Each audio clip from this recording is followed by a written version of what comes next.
Invalidation de 82 candidats par la CENI.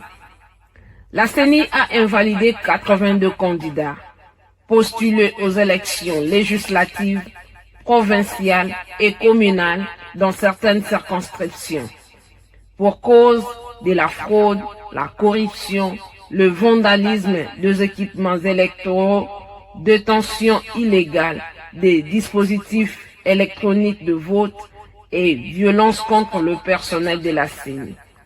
Sur les 82 candidats invalidés, 12 candidats sont de l'UDPS Tshisekedi. 3 candidats sont ministres en fonction, dont le ministre du Tourisme, ministre près du président de la République et ministre de la formation professionnelle. 2 candidats sont des administrateurs, dont Tingi Pouloulou, qui est membre du conseil d'administration à la SNEL, et King Kiei, qui est le PCA à la RVA. 6 candidats invalidés sont des sénateurs, dont Évariste Bouchard et son épouse Victorine Loessé, et les autres.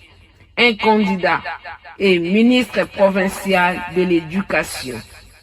4 candidats sont gouverneurs, dont Gentini Ngobila, qui est le gouverneur de la ville de Kinshasa, et les autres. 2 candidats députés nationaux, dont Colette Chomba, qui est rapporteur adjoint à l'Assemblée nationale. Au total, 15 provinces sont concernées pour ces cas. Suivez.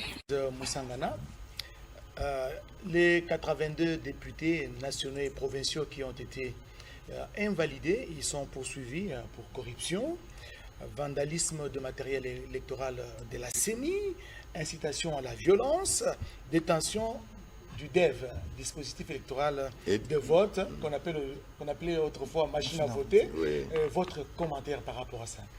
Il faut dire que c'est pour la première fois, depuis que nous avons commencé avec ces processus électoraux démocratiques depuis 2006, on a toujours chanté la fraude. Quand vous lisez le rapport d'émission, d'observation, on a toujours souligné ça. Mais jamais on a frappé. Alors que la loi électorale, comme même le code pénal et consort, sanctionne des choses comme ça. Mais on n'a jamais sanctionné. On a toujours pris ça comme ça. Même normal, on a normalisé même cette fraude-là. Mais aujourd'hui, que la CENI se saisisse de toutes ces dénonciations, les documente et arrive à sanctionner, il faut dire que c'est une bonne chose. Donc, au moins, c'est une leçon donnée pour ceux qui viendront demain. Donc, pour le processus 2028, les gens seront, ils auront tiré des leçons de ce qui s'est passé aujourd'hui et je crois qu'ils vont agir en conséquence. Merci Moïse. Bienvenue Marie Bakoumania. Vous êtes directeur général de l'agence congolaise de presse, je suis journaliste chevronné, mais tous ces candidats députés nationaux et provinciaux qui ont été invalidés, ils sont au total 82. Et j'apprends que la série continue, mais jusqu'à même d'une présomption d'innocence.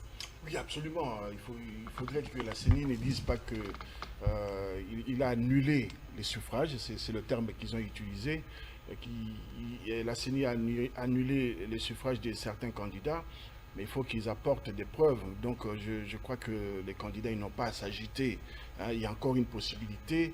Aller devant parce que les nous observons déjà dans la ville de Kinshasa une certaine agitation au niveau des états-majors de certains partis politiques. Exactement, particulièrement le parti politique du gouverneur de la ville, Gentile Ngobila, qui porte le même acronyme que mon établissement.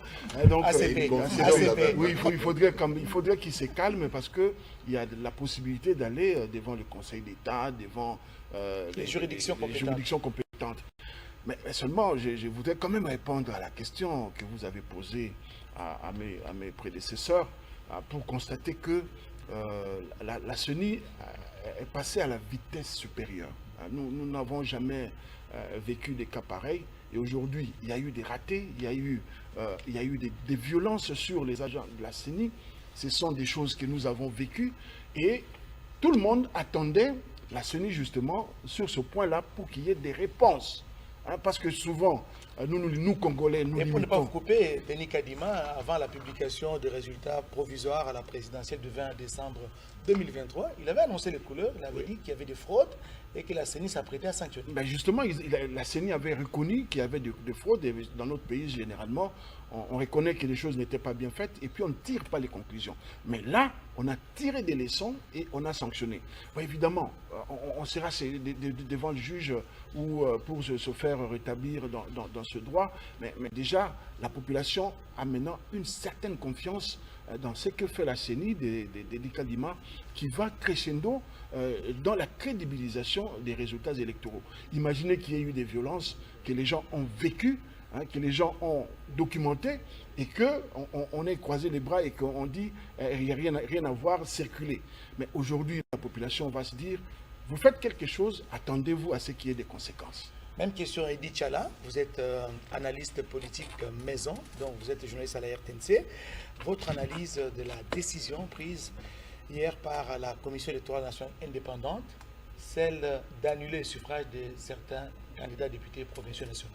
En tout cas, coup de chapeau à Kadima Deni, on pouvait tout imaginer, sauf la surprise d'hier. Vous ne vous y attendez pas, vous personnellement? En tout cas, personnellement, je ne m'y attendais pas. On a, depuis 3 cycles électoraux, eu vent des corruptions. Tel a pris la machine à voter, il a voté chez lui à la maison. C'est arrivé régulièrement. Il y a eu le bourrage des urnes. Bourrage des urnes et il n'y avait aucune sanction. Ces gens-là venaient trôner à l'Assemblée nationale et se pavaner comme si c'était de bons citoyens.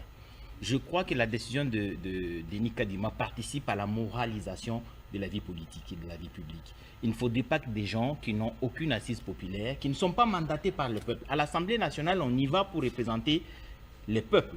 Et quand le peuple ne vous désigne pas, vous n'utilisez pas les voies contournées pour vous imposer vous-même comme représentant du peuple. Je crois que cette décision est à saluer et ça participe, comme je le disais, à la moralisation de la vie publique. Mais je crois aussi que la décision qui a été prise par la CENI ouvre la voie à des sanctions. Je crois que le procureur général près la Cour de cassation est sérieusement sensibilisé. Il est lui aussi... Ce sont des cas avérés, justement, parce qu'il ne faut pas influencer l'appareil judiciaire. Je n'influence pas l'appareil judiciaire. Oui, la justice est indépendante, mais le procureur général de la République est maître de l'action publique. La CENI dit qu'il y a eu fraude et des gens ont été invalidés. La CENI a documenté ce qui a été fait et je crois que... Et la justice aussi doit documenter. Oui, la justice doit se saisir du dossier pour enquêter et voir si effectivement ce que la CENI a dit est vrai et sanctionner les auteurs. C'est en fait ça la responsabilité du ministère public.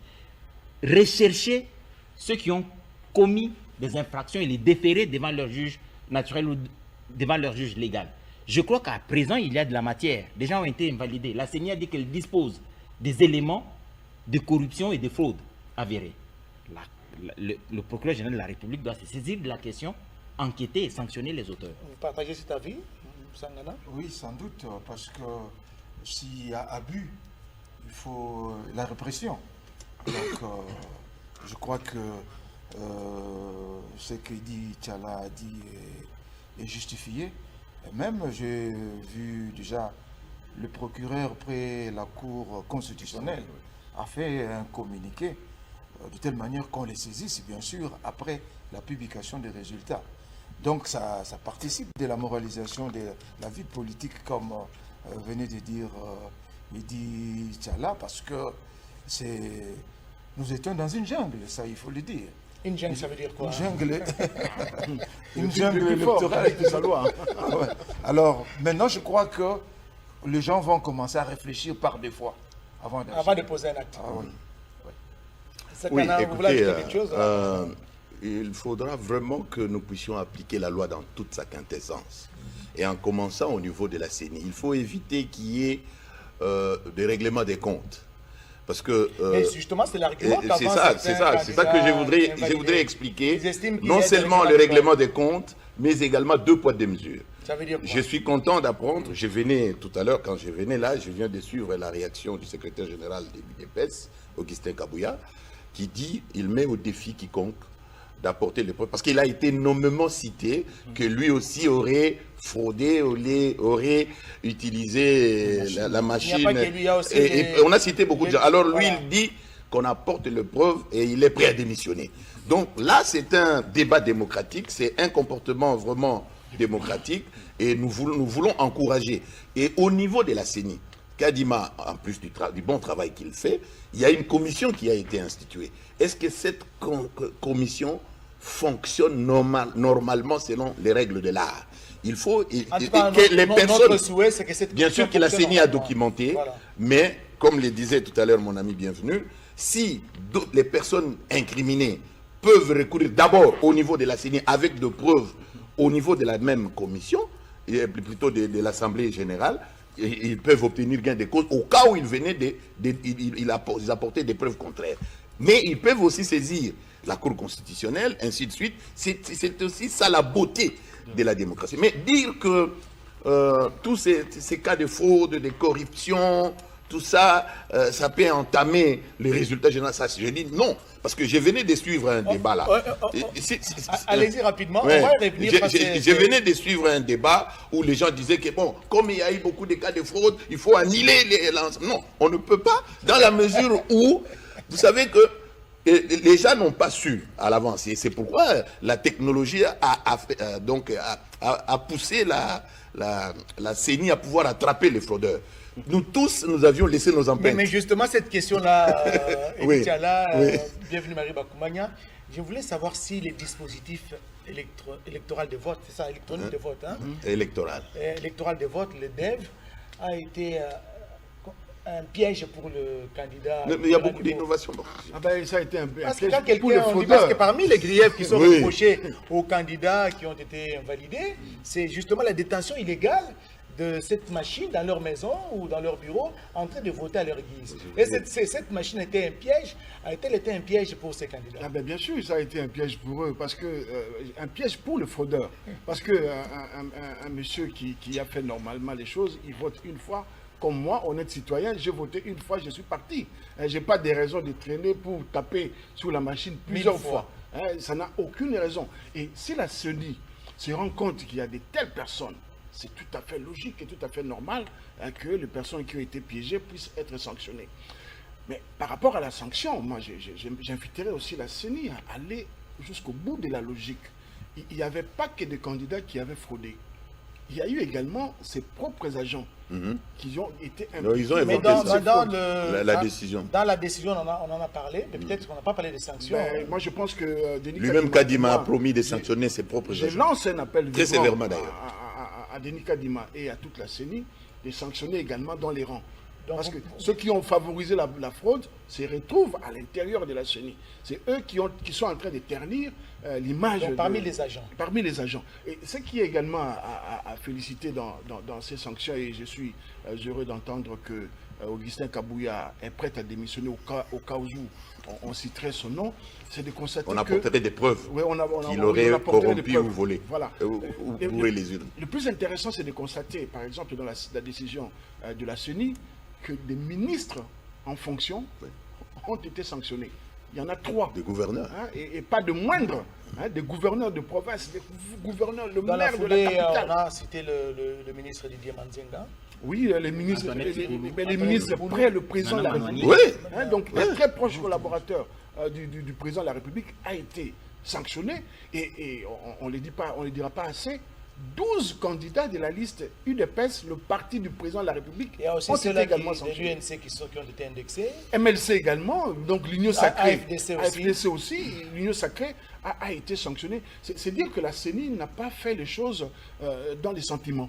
Hein, vous avez été impliqué, on vous a trouvé la main dans le sac, on vous sanctionne. Qu'est-ce qui va se passer dans l'entretien Edichala? Parce que ce sont Dans des candidats, pour la plupart, qui sont membres de l'Union sacrée pour la nation et qui sont indexés par la CENI. Déjà, la gravité de la sanction prise contre les candidats, notamment les 3 ministres, ils sont tous de Massimanimba. Les élections sont annulées à Massimanimba et sont aussi annulées à Yakoma. La conséquence pour eux est que eux ne peuvent plus compétir si les élections sont réorganisées parce qu'il n'y aura plus de dépôt de candidature. Eux, ils ne peuvent pas si jamais les cas sont avérés, parce si les cas sont avérés, il juste de la présomption d'innocence. À l'état actuel des choses, non, eux, ils ne justent pas d'une présomption d'innocence parce que la CENI les a mis dehors déjà. Voilà. Ouais. Ça veut dire que la CENI dispose des éléments Des preuves. qui démontrent qu'eux sont allés à l'encontre de la loi. Maintenant, eux doivent prouver que la CENI s'est trompée. C'est par exemple, parce que si déjà la CENI proclame les résultats provisoires des députés nationaux la semaine prochaine, ça veut dire qu'eux n'ont même pas la possibilité d'aller... Ou même c'est dimanche. Ils n'ont même pas la possibilité d'aller à la Cour constitutionnelle parce que là-bas, on dépose les résultats des gens qui ont normalement concouru. Eux sont mis hors... Donc, ce qu'ils peuvent en ce moment... Ils sont mis hors course. Hors course. Ce qu'ils peuvent en ce moment faire, en ce moment, je pense, c'est saisir directement le Conseil d'État en référé, Parce je que crois, c'est une décision administrative. Mais nous sommes déjà le week-end, Oui. les cours sont fermés. Oui, ils doivent le faire, je crois, et jusque lundi, ils ont la possibilité de le faire. S'ils le font et que le Conseil d'État juge que les arguments qu'ils ont avancés permettent de suspendre le processus pour permettre à ces gens-là d'argumenter et de justifier qu'ils sont dans les droits de continuer le processus. Ils ont bien le droit, mais je pense que la seule possibilité, c'est celle-là. Mais la CENI, en tout cas, dispose des éléments. Le président, le communiqué dit qu'après analyse de la commission mise en place, les accusations ont été documentées. Ça veut dire que s'il y a sollicitation par une juridiction, les éléments seront mis à la disposition de la juridiction pour démontrer que la décision n'est pas arbitraire. Revenons à ma question. Oui. Qu'est-ce qui va se passer dans les états-majors des partis politiques? Mais avant les états-majors, s'il vous plaît, il faut expliquer un peu la technologie. Toutes ces machines-là, les devs, sont géolocalisables. Le simple fait de délocaliser la machine, on sait très bien que ça se trouve à tel endroit, à la seconde près. Il y a les GPS à Mais bien sûr, et vous, la CENI a déjà fait la cartographie. C'est ici, sur cette table blanche, où la machine doit se trouver. Et vous la déplacez, vous la menez à 1 km, à 50 mètres de là. Déjà, on doit se chercher à savoir qui l'a déplacé et pourquoi on l'a déplacé. Parce que, souvenez-vous, on a dit au président Kadimake, on aurait vu des machines dans des maisons, dans des églises.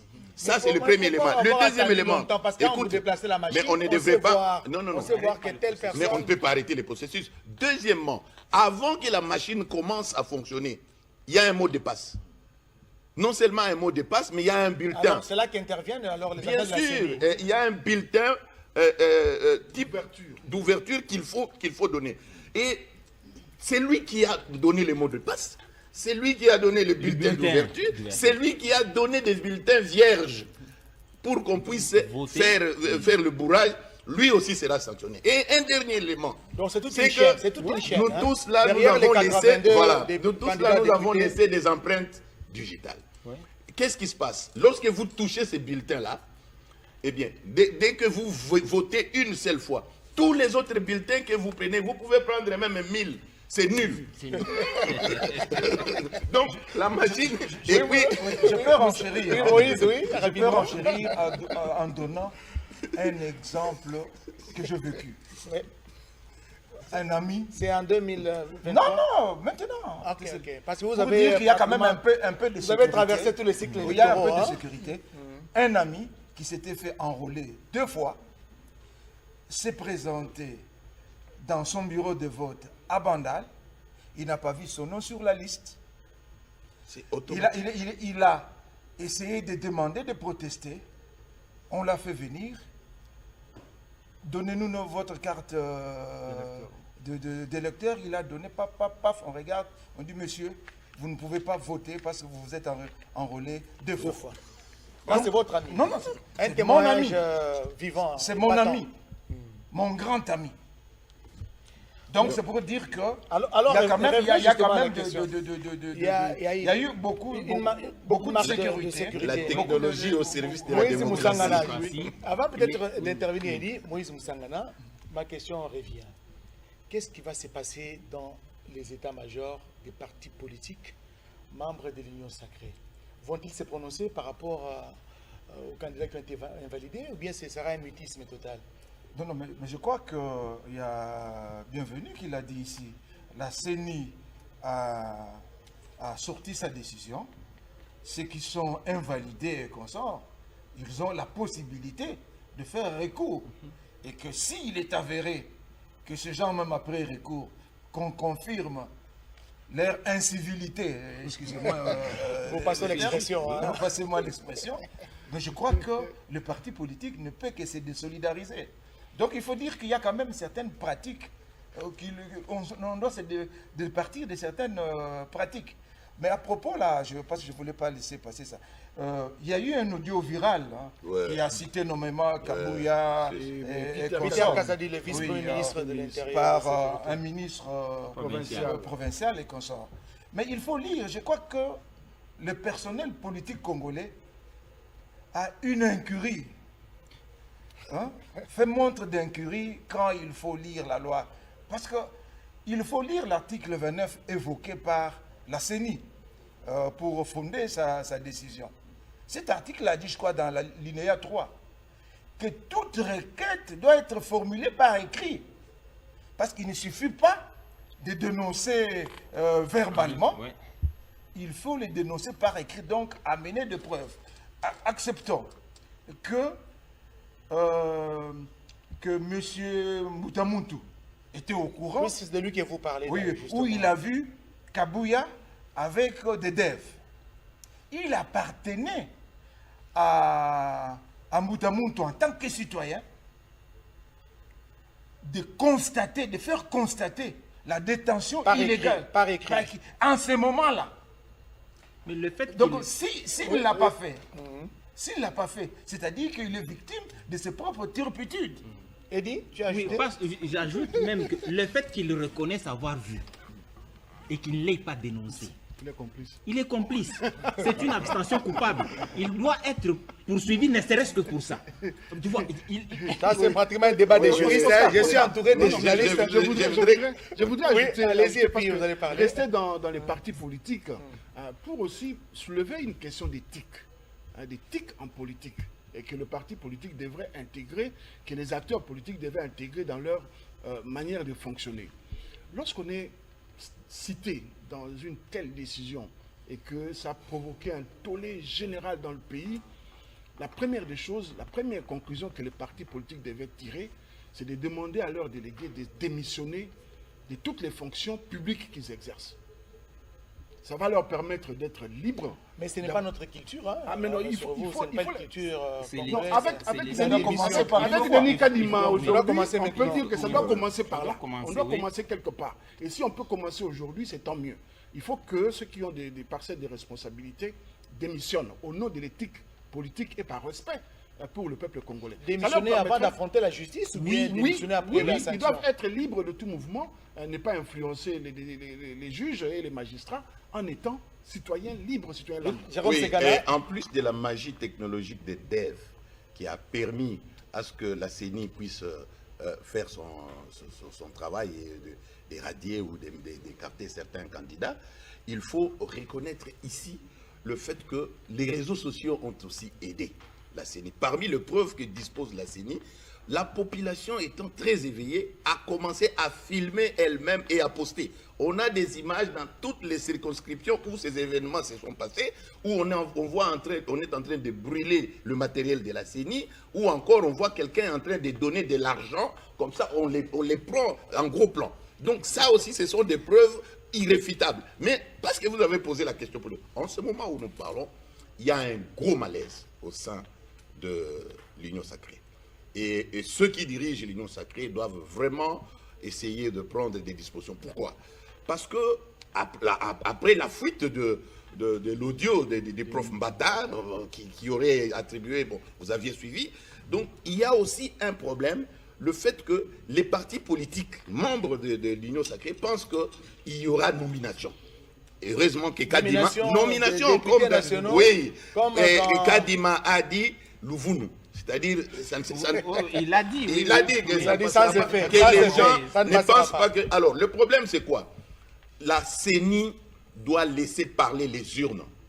C'est-à-dire que ce soit un parti X ou Y de la majorité qui puisse avoir un grand nombre de députés, il faut les laisser passer parce que c'est le choix du peuple. On ne doit pas imposer, on ne peut pas donner des quotas à des partis politiques par rapport à leur poids politique sans tenir compte du poids électoral. Donc c'est vraiment fondamental parce que si on les fait dans cet esprit-là des quotas en disant que bon, tel parti est grand par rapport à l'autre et ainsi de suite, la grandeur, la valeur d'un parti politique s'évalue par rapport au nombre de députés qu'il apporte. Voilà. Alors, et comme c'est là le nerf du problème, il faut vraiment que la CENI fasse attention. Pas de nomination, il faut nécessairement que chaque parti puisse obtenir, qu'on laisse parler les urnes, que la population fasse réellement son choix. Ça, c'est très important, parce que si on ne le fait pas, regardez déjà les joutes oratoires auxquelles on assiste.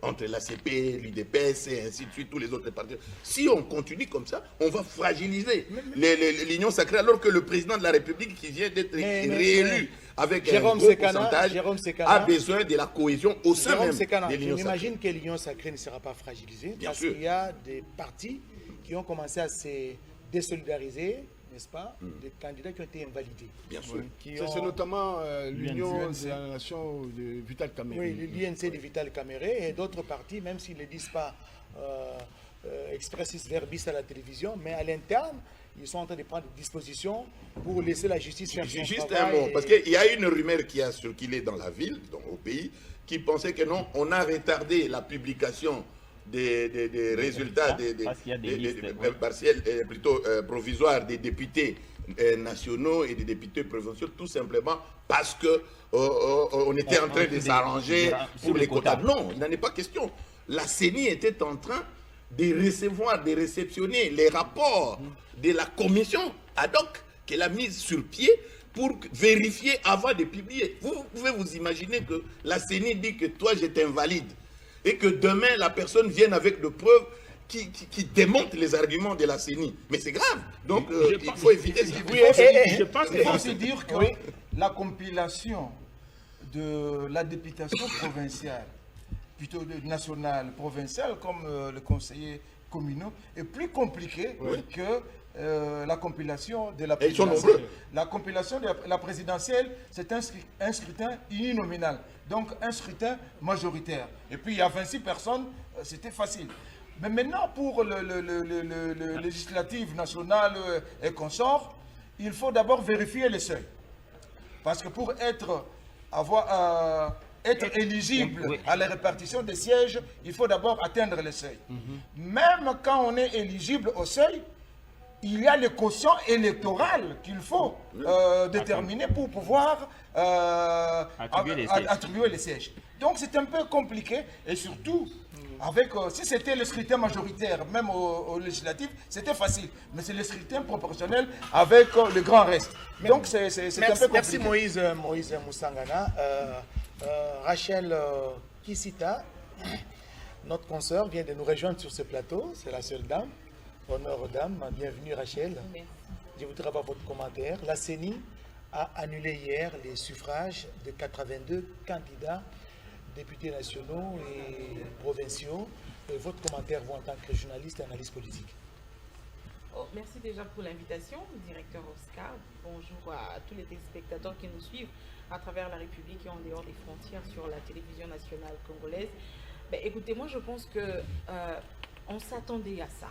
Puisque vous vous attendiez à ça? Mais bien évidemment, puisque à moins que... Ça ne s'est jamais fait, hein?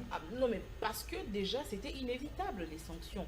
Puisque quand on a suivi le processus électoral, quand on a suivi ce qui s'est passé le jour du vote, et des irrégularités, des accrochages, des incidents ont été signalés et la CENI en avait conscience et c'était tout à fait logique et normal que des sanctions puissent tomber puisqu'il ne fallait pas non plus laisser là. Il y avait trop de flagrances. Et vous savez qu'en droit, il y a un principe qui dit « donne-moi le fait, je te donnerai le droit ». Et c'était une question de prouver les irrégularités décriées.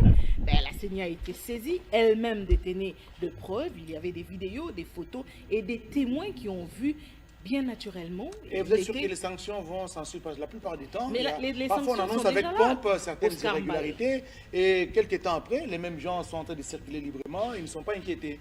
De quelles sanctions vous parlez encore, puisque les sanctions sont là? 82 députés invalidés. Bien évidemment, il y a une marge de manœuvre, puisque ces candidats devront saisir le Conseil d'État. Il y a encore une marge de manœuvre qui reste, mais encore, il faudrait prouver son innocence. Et la CENI a des machines bien configurées. Les gens ont été piégés, puisque nombreux pensaient... Heureusement, vous n'étiez pas avec nous, on a dit que la MAV, disons, les DEV et les dispositifs électoraux de vote étaient un piège pour les candidats. Exactement. Les machines ont été configurées circonscription électorale par circonscription, bureau de vote par bureau de vote. Et donc, ce n'est pas quand même normal, puisque j'ai vu parfois un député en fait, autour de son cou et puis dans sa maison avec ses partisans brandir des PV de vote qui étaient propres. Alors je me posais la question, mais où est-ce qu'il a pu obtenir ces PV? Des PV aussi propres, comme si ça sortait des cartons. Des PV qui ont été remplis avec beaucoup de minutie, beaucoup de soins. Parce que vous savez aussi que pour cette question électorale, moi je pense qu'à un certain moment, il y a eu aussi du sabotage. En interne comme en externe. Sabotage, ça veut dire quoi? Oui, du sabotage des membres de la CENI. Le bureau de la CENI, ce n'est pas Denis Kadima, ce n'est pas le vice-président, ce n'est pas la plénière. La CENI, c'est tout un corps. C'est tout un corps, on dit, la CENI c'est comme une chaîne. Chacun a joué son rôle. Les membres de la plénière. Les membres de la plénière ont joué leur rôle, les membres de l'administration ont joué leur rôle, les antennes provinciales ont joué leur rôle. Et du coup, dans l'entretemps, on ne sait pas. Et si je vous comprends bien, il y a une certaine complicité alors entre ceux-là qui ont bourré les urnes et les gens de la CENI. Mais bien évidemment, puisque... À l'interne tout comme à l'externe. Non, mais comment quelqu'un peut détenir une machine, dispositif électronique de vote chez lui à la maison, sans qu'il y ait une complice ou des complices au sein de la CENI? Donc, il y a des chefs d'antenne qui ont été sous-doués par mais bien évidemment qui ont été sous-doués par des candidats. Et la CENI, moi, ce que je pourrais demander à la CENI aujourd'hui, c'est de ne pas se limiter seulement à sanctionner les candidats. Il faudrait aller plus loin, sanctionner aussi les coupables au sein de la centrale électorale, dans les provinces et dans ces circonscriptions électorales. C'est vrai, les candidats sont sanctionnés, ils vont saisir le Conseil d'État, mais il faudrait qu'en interne aussi, il y ait des poursuites judiciaires et des sanctions à l'encontre de ces membres qui ont donné des machines électroniques de vote. Merci Rachel. Oui, mais une précision détail. Okay, merci. Les gens qui ne croient pas que la sanction de la CENI va se limiter seulement à les écarter de la course. Le procureur général de la République doit s'en saisir. C'est pénal. Exact. Ces gens-là peuvent passer des années en prison. Exact. Ils peuvent être condamnés 5 ans de servitude pénale principale en prison pour avoir fait ce qu'ils ont fait. Et moi, je suis content parce que avec un tel châtiment, les prochaines élections qui arriveront, elles seront un peu éthiques. Oui, assez éthiques. Peut-être qu'il y aura aussi moins de candidats. Oui, absolument. Les gens ne pourront plus déplacer. Ça, c'est mon analyse à moi aussi. On a vu aussi des vieilles images des devs.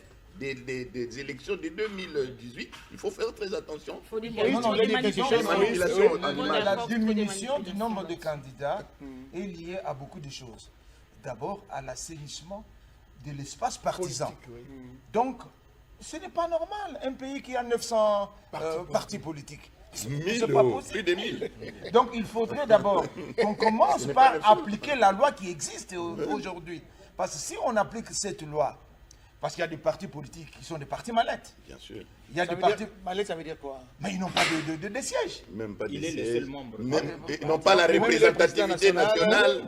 Il y a des partis politiques qui sont incapables de présenter, comme l'exige la loi, au 31 mars de chaque année, le bilan. Oui. Hein, leur compte et consort. Donc, si on applique seulement la loi qui existe maintenant, on peut arriver à en éliminer même la moitié. Ouais. Et puis, je pense que la politique de regroupement peut nous amener à des grands ensembles politiques. Parce que pourquoi ils doivent s'unir pour pouvoir réaliser le seuil, alors qu'ils peuvent... Demeurer des partis politiques. Je pense que c'est une réflexion constituer un à parti haute politique. voix. Les législateurs est en train de le suivre. Je pense qu'il y aura de... Oui, peut-être que C'est Rachel justement, voulait ajouter quelque chose. on Mais parle- avant de revenir, je voudrais que nous puissions rafraîchir notre mémoire avec la décision qui a été prise hier par la CENI. Maxime Androcois, qui réalise cette émission, va nous proposer un extrait justement du mot ou de l'allocution de la rapporteure de la CENI, Patricia Anseya, annonçant justement cette décision. Nous allons suivre et puis nous allons continuer avec cet échange. Merci. République démocratique du Congo, Commission électorale nationale indépendante CENI. Décision numéro 001/CENI/AP/2024 du 5 janvier 2024 portant annulation des élections législatives, provinciales et communales et des suffrages dans certaines circonscriptions électorales.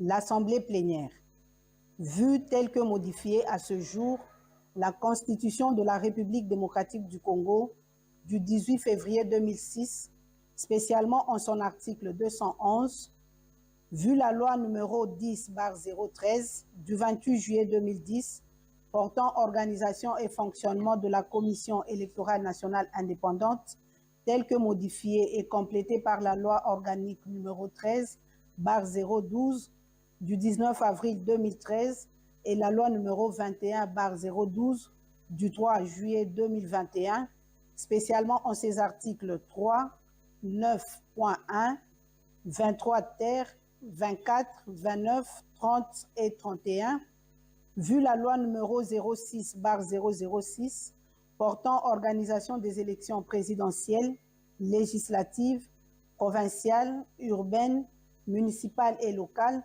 telle que modifiée par la loi numéro 11/003 du 25 juin 2011, la loi numéro 15/001 du 12 février 2015, la loi numéro 17/013 du 24 décembre 2017 et la loi numéro 22/029 du 29 juin 2022, spécialement en son article 2, vu les résolutions de l'Assemblée nationale numéro 003/CAB/AN/P/2021 du 16 octobre 2021 et numéro 004/CAB/AN/CM/2021 du 23 décembre 2021, des votes en faveur de certains candidats et les faits susvisés ont été documentés par des autorités politico-administratives, des candidats, des témoins, des électeurs ainsi que des cadres et agents de la Commission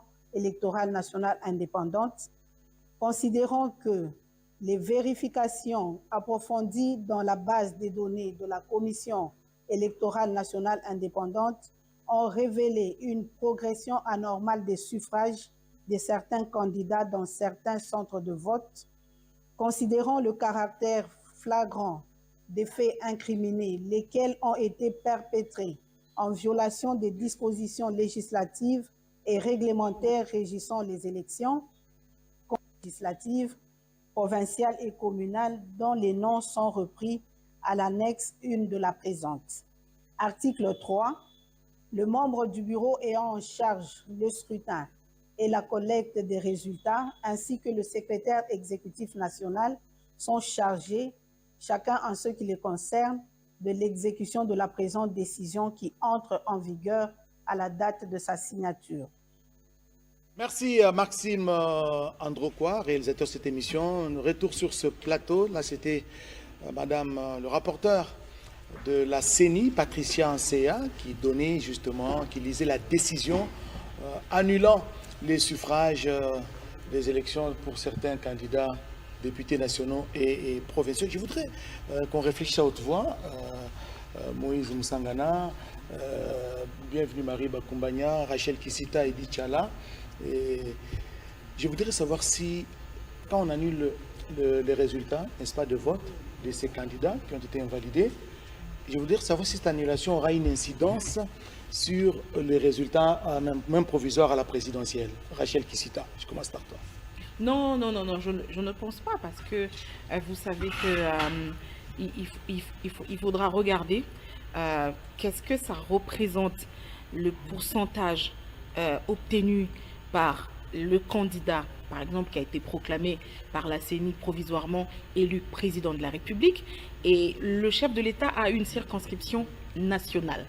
Et du coup, je ne vois pas les 73% qu'il a obtenus être chamboulés jusqu'à moins 50 ou à 50. Je ne vois pas. En tout cas, ça ne va pas changer. Ça ne va pas changer du tout l'ordre d'arrivée du candidat président de la République. C'est par contre les députés nationaux, parce que eux, ils ont une circonscription bien limitée sur l'étendue du territoire national. Alors, si vous permettez, j'aimerais faire une parenthèse pour répondre à une question, puisque plusieurs personnes m'ont posé cette question de savoir si la Commission électorale nationale indépendante a les prérogatives de invalider ou d'annuler une élection ou d'invalider des candidats. Et vous répondez alors, comment? La question est oui, puisque j'ai posé la question ce matin.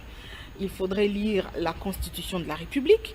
L'article, je vais vous le lire, l'article 211 qui parle de l'institution d'une commission électorale nationale indépendante. Et donc la CENI, et notamment l'enrôlement des électeurs, la CENI est chargée de l'organisation du processus électoral, notamment l'enrôlement des électeurs, la tenue du fichier électoral, des opérations du vote, des dépouillements de tout référendum. Elle assure la régularité du processus électoral et référendaire. Donc une loi organique fixe donc le fonctionnement et de la commission électorale nationale indépendante. Donc vous avez la loi mère, la Constitution en son article 211, mais également la loi organique. Il faut aller lire l'article 3, mais aussi l'article 29 si je ne me trompe pas. Pour compléter ma consoeur, Je vous en prie. avec l'article 29 de la loi portant la loi organique de la CENI. Qu'est-ce que vous allez me permettre, hein? Allez-y. La CENI peut se saisir de toute question relevant de sa compétence et en délibérer. Elle peut être saisie de toute violation des dispositions législatives et réglementaires régissant des élections ou un référendum par les autorités politico-administratives, les partis politiques en compétition, les candidats, les électeurs, les observateurs et les témoins. Elle est saisie en la personne de son président ou de son délégué. Dans ces cas, la requête est formulée par écrit, datée et signée par une personne ayant qualité à agir. Elle doit, sous peine d'irrécevabilité, énoncer clairement et avec précision les griefs articulés. Et vous pouvez lire aussi l'article 3, puisque ça va de pair. C'est des journalistes qui se documentent aussi. Merci beaucoup pour toutes ces précisions. Edith Diala, donc pas d'impact sur les résultats provisoires de la présidentielle. Mais c'est ça justement le lieu justement de féliciter la CENI. On a parlé d'irrégularité et toutes les missions d'observation électorale sont arrivées à la même conclusion. Les irrégularités constatées ne sont pas de nature à impacter les résultats provisoires qui ont été publiés par la CENI. Parmi ces irrégularités, il y a ça. Vol des machines par là, les machines ne sont pas là où elles devraient être et tout ça. Et la CENI, malgré ce satisfecit des missions d'observation électorale, va un peu plus loin. C'est pour cela que l'on félicite Kadima. Il poursuit même ceux qui se sont retrouvés dans cette situation d'irrégularité pour les sanctionner. Et ce sont ces sanctions dont nous sommes en train de parler ici. Je voulais me rassurer, Jérôme Sekana, bienvenue Marie Bakoumania, que la série va continuer. J'ai échangé avec quelqu'un ce matin, il m'a dit 82 candidats députés nationaux et provinciaux sur 21 000 candidats, plus de 21 000, c'est insignifiant. C'est insignifiant. Et je vous informe que le peuple est en train de rougir de colère. Et il y a des gens qui se proposent de saisir encore la CENI pour continuer à apporter des preuves afin que la CENI... Donc il faudra que la CENI ne puisse pas aller si vite pour prendre encore... Non, mais il y a un calendrier électoral. Attention, je l'ai dit, c'est une façon de le dire. D'autant plus que la CENI elle-même a dit que les gens qui doivent la saisir doivent le faire avant la publication. Exact. La CENI a dit ça. Et la date de la publication n'est pas encore connue, parce qu'il y a encore du travail. Donc, je m'imagine, tous ceux-là qui ont filmé les corrupteurs en train de donner de l'argent, hein, les jours de vote, il y avait beaucoup de personnalités politiques qui avaient garé leurs voitures non loin des bureaux de vote. Exact. Mais c'est que ces personnalités ne savent pas, c'est qu'elles étaient filmées. Et alors, on va prendre Il y a aussi le fait qu'il n'y a pas eu beaucoup ça, c'est l'avantage des androïdes. Il n'y a pas eu beaucoup de requêtes parce que la population n'y croyait pas. Tu vois, on a pris l'habitude de se résigner. Il y a tricherie, il y a fraude. On n'intervient pas parce qu'à la fin, il n'y aura rien. Alors, il y a des gens qui ont regardé, qui ont dit, mais bon, tout ce que l'on fera, il n'y aura... Oui, alors, ils sont surpris de constater que Kadima a frappé. Et ça suscite beaucoup d'intérêt. Il y a des gens qui peuvent aller maintenant, mais non, mais nous, parce qu'il faut suivre la loi aussi. Il faut une requête écrite, et les preuves qui vont avec. Alors, ça... Bienvenue. Oui, je veux juste épingler qu'il y a eu 101 candidats. Donc, si on a 82... 101 000. 101 000. Sur l'ensemble du territoire national. Oui, sur l'ensemble du territoire national, ça veut dire que les 82, c'est un échantillon. Hein, et pour moi, c'est suffisamment représentatif. Et même alors, on peut même aller à 50, 60. Pour moi... Mais il faut encore une liste d'une centaine. C'est la symbolique qui importe. Et la symbolique ici, c'est de dire, vous tichez, attendez-vous à être sanctionné. Rachel qui Vous violentez il n'y a plus d'intouchable. Vous serez sanctionné. C'est ça la symbolique. Rachel qui ce n'est pas un règlement de compte? Non. Parce que certains candidats estiment, montent au créneau pour dire que je ne suis pas aimé par tel ou tel autre, voilà, on est en train de me régler les comptes, tout et tout. Mais non, mais ça c'est justement parce que il faudra se justifier à tout prix. Je crois que c'est aussi ridicule par moment pour certains candidats qui ont été invalidés de tenir pareil discours parce qu'ils ne savent pas. En fait, il n'y a pas de crime parfait. Le crime parfait n'existe pas et il n'y a pas de règlement de compte. Tout le monde a constaté, du moins pour ceux qui sont sortis, nous avons constaté que dans certaines circonscriptions électorales, c'en était de trop. Et ils savaient qu'il y avait des sanctions qui pesaient sur eux. Et aujourd'hui, bon, justement, pour ne pas se laisser faire, ben, on essaye de se justifier. Ça, c'est vraiment... à la limite, il faut se taire. Parce que... à la limite, il faut se taire. Mais j'ai vu des chefs coutumiers, la base est agitée, certains chefs coutumiers se Mais est-ce que quand, par exemple, un candidat à qui la machine a voté, le chef coutumier était là. Là, on emballe les gens. Vous savez que même les criminels, devant la cour, ils n'acceptent pas. Est-ce que la loi autorise que les dispositifs électoraux de vote soient logés dans la résidence du chef coutumier? Les membres l'infraction est individuelle. Hein? Elle n'est pas communautaire. Oui, on ne peut pas exclure totalement, on ne peut pas dire qu'il y a absence totale de règlement des comptes. Ce que nous pouvons dire, c'est qu'au cas où il y a règlement des comptes, les victimes doivent apporter des preuves dans les délais pour bénéficier de l'attention de la plénière. Ça, c'est de 1. De 2, en ce moment où nous parlons, je vous dis, Denis Kadima est sous pression. Et ça, c'est le cas de l'État. De qui?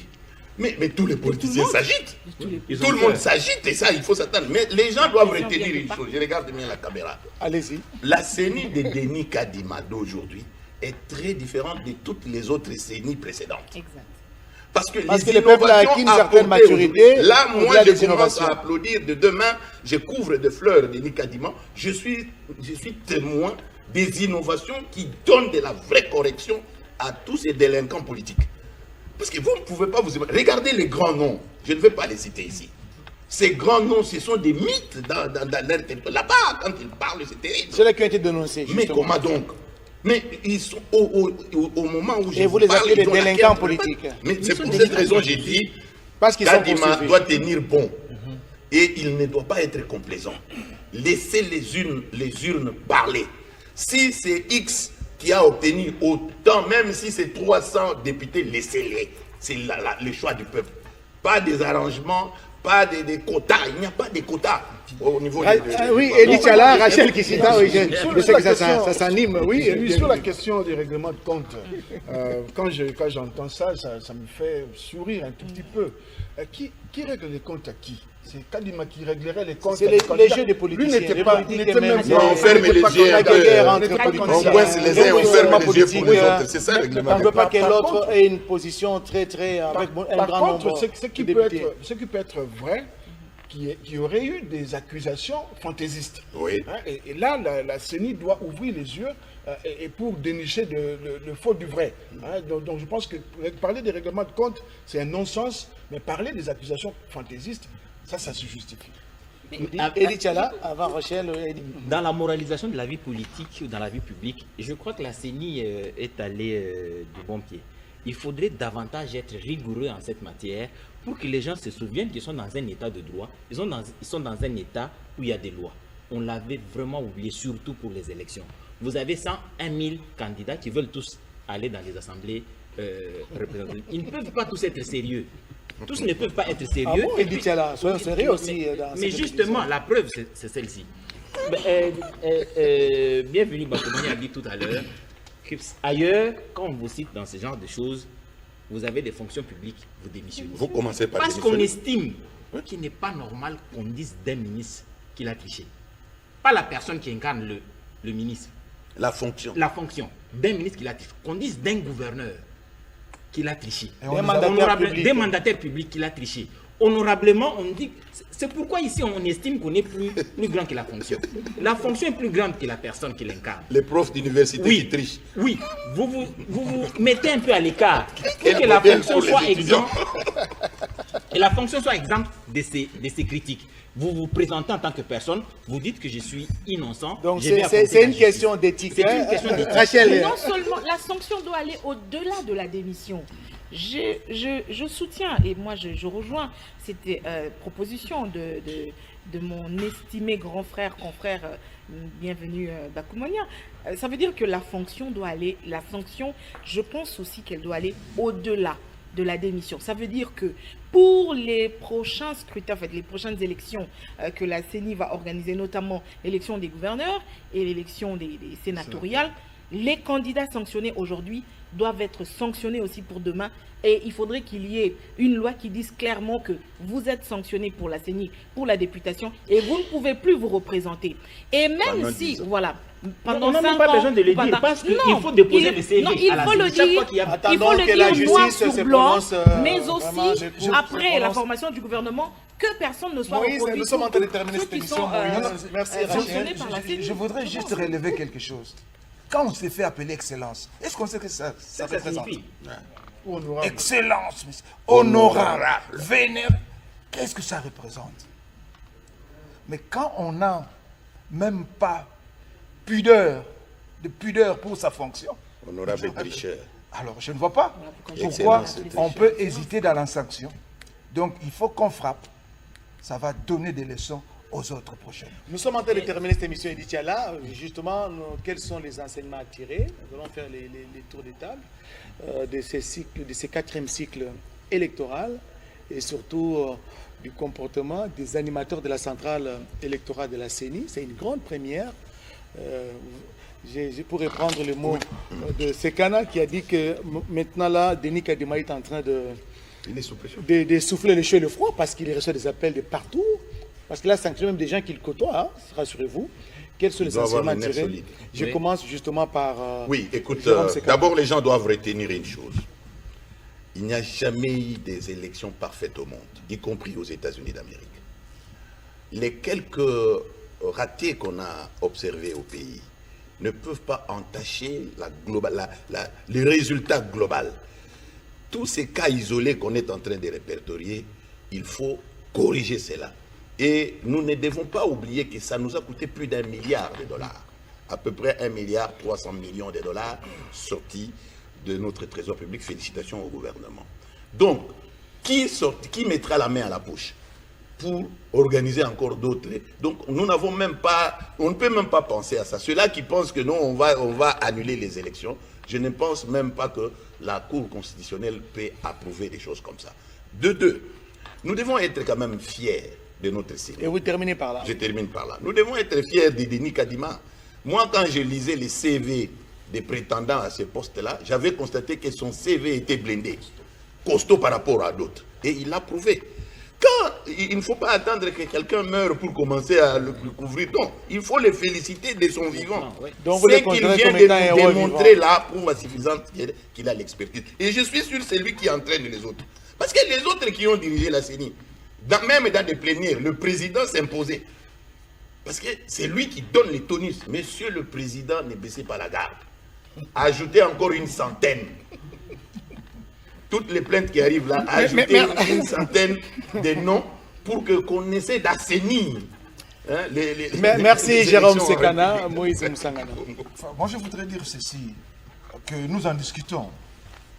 Les gens font du bruit à la cité, comme ça. Mais malheureusement, il y a quelque chose.